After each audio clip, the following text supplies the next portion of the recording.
मेरी हिफाजत कौन करेगा?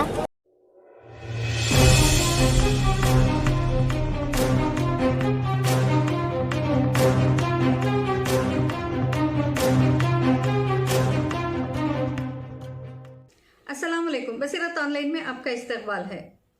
नाज़रीन इकराम, आए दिन मुल्क भर में ख़वातीन के खिलाफ जुराइम में इजाफा होता जा रहा है। गैंगरेप और कत्ल जैसे वाक़यात आम हो चुके हैं और 3 साल की बच्ची से 70 साल खातून तक आज महफूज नहीं है।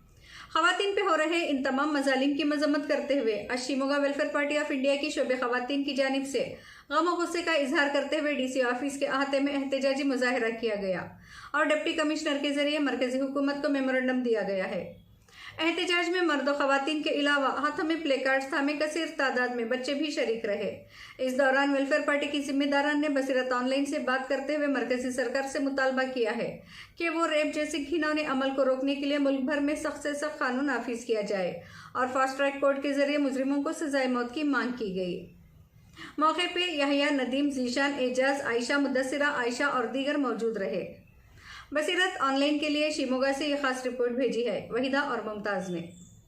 में रेप के हालात बढ़ रहे हैं और हर दिन बच्चियां मर रहे हैं, इस पर आप क्या कहना चाहेंगे? मुल्क में जो रेप के हालात आए दिन बढ़ रहे हैं, इससे हमारे जो बच्चियां हैं वो सुरक्षित नहीं हैं। आप देख रहे हैं कि आए दिन 1 सेकंड में और हर हफ्ते में, अभी जो रिसेंट हमने देखा है कि हर हफ्ते में, एक हफ्ते में 2 मासूम बच्चियों का जो रेप हुआ है, इसकी ये देखकर इतने दर्दनाक वाक़यात सुनकर के रोंगटे खड़े हो जाते हैं हमारे, क्योंकि हम हमारे बच्चों को एक अच्छा एजुकेशन देकर के सोसाइटी में कुछ बनाने की उम्मीदें लेकर हमारे बच्चों को हम पढ़ा रहे हैं। इसकी वजह से क्या है कि हम अगर बच्चे इतने हमारे सुरक्षित नहीं है कि हम बाहर भेजकर शाम में हमारे घर पर बच्चे आएंगे या नहीं, ये उम्मीद भी हमको नहीं है। आपने देखा कि पहले जो चांद पर जाकर भी आ गए औरतें, और आज हम अपने पड़ोस में भेजने के लिए बच्चे को उतनी भी हमको हिम्मत नहीं है कि बच्चे पड़ोस में जाकर भी सही सलामत आ सकते हैं या नहीं। तो हमको बहुत ही ज़्यादा घबराहट हो रही है इन चीज़ों से। हमको गवर्नमेंट से ये उम्मीद है या हम ये करते हैं कि अगर गवर्नमेंट इसी तरह खामोश रहेगी और अपोजिट पार्टी होने के नाते आपका क्या रोल होगा? क्या सिर्फ मेमोरेंडम ही देते रहेंगे, क्या और कोई करने का प्लान है, कुछ करने का प्लान है आपका? हाँ, देखिए कि अगर गवर्नमेंट इस तरीके से खामोश रहेगी कि तो हम लोग आए दिन प्रोटेस्ट करना ही पड़ेगा, और यहाँ प्रोटेस्ट करते रहेंगे तो इससे भी कोई हमको अगर क्या है कि हमको कुछ भी हल नहीं मिल रहा है।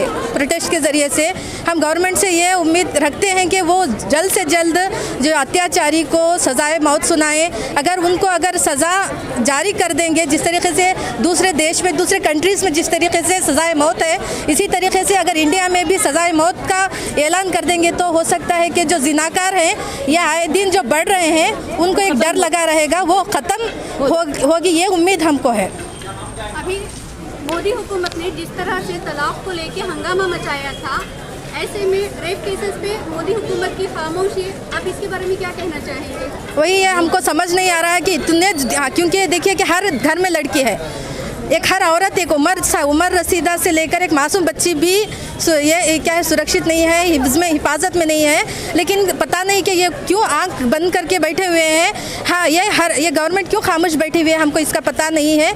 हमें उम्मीद रखते हैं कि वो जल्द से जल्द देखें और ये जो सज़ा है ये सुनाने की वो कोशिश करें। शिमोगा से मुमताज़ खानम, बसीरत ऑनलाइन।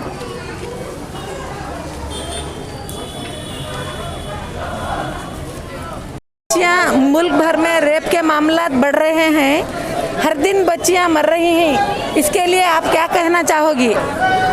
इसके लिए इसीलिए तो हमें ये स्ट्राइक वगैरह कर रही, मतलब जिसमें बुराई बढ़ रही है, इस वजह से कानून की डर कम हो गया, और इस वजह से ज़्यादा और हुकूमत की तरफ से फ्री लाइसेंस मिल गया। जो भी करो हमें मैन पावर से, पैसों की दम से या हुकूमत की से हमें आज़ादी मिल जाएगा, ये डर इस वजह से ज़्यादा बढ़ रही है।